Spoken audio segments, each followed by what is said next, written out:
Into two wedge, অর্থাৎ সেন্টেন্সকে দুইভাবে classification করা হয়। একটি হচ্ছে অ্যাকর্ডিং টু মিনিং, আর একটি হচ্ছে অ্যাকর্ডিং টু স্ট্রাকচার, অর্থাৎ অর্থ অনুসারে,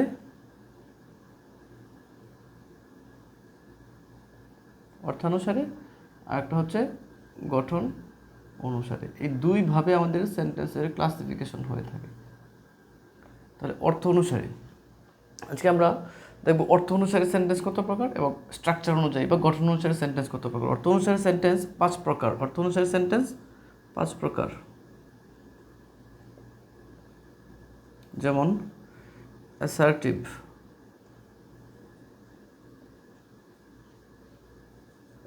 ইন্টারোগেটিভ,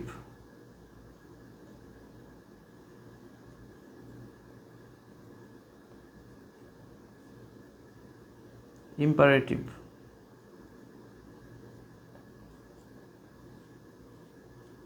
অপটেটিভ, অ্যান্ড 5 নম্বরে হচ্ছে exclamatory sentence. Exclamatory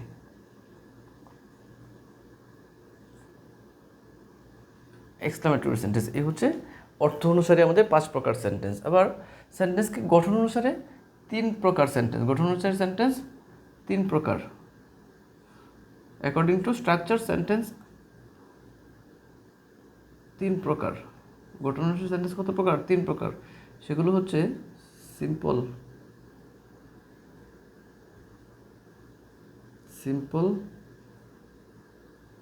complex,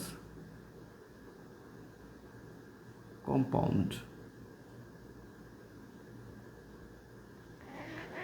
so ক্লাসিফিকেশনের বেলায় সেন্টেন্সকে দুইভাবে ক্লাসিফিকেশন করা হয়। একটা হচ্ছে অ্যাকর্ডিং টু মিনিং বা অর্থ অনুসারে, এবং আরেকটি হচ্ছে অ্যাকর্ডিং টু স্ট্রাকচার বা গঠন অনুসারে। তাহলে অ্যাকর্ডিং টু মিনিং অনুসারে সেন্টেন্স 5 প্রকার: অ্যাসার্টিভ, ইন্টারোগেটিভ, ইম্পারেটিভ, অপটেটিভ এবং এক্সক্লামেটরি সেন্টেন্স। আর গঠন অনুসারে সেন্টেন্স 3 প্রকার: সিম্পল, কমপ্লেক্স এবং কম্পাউন্ড সেন্টেন্স।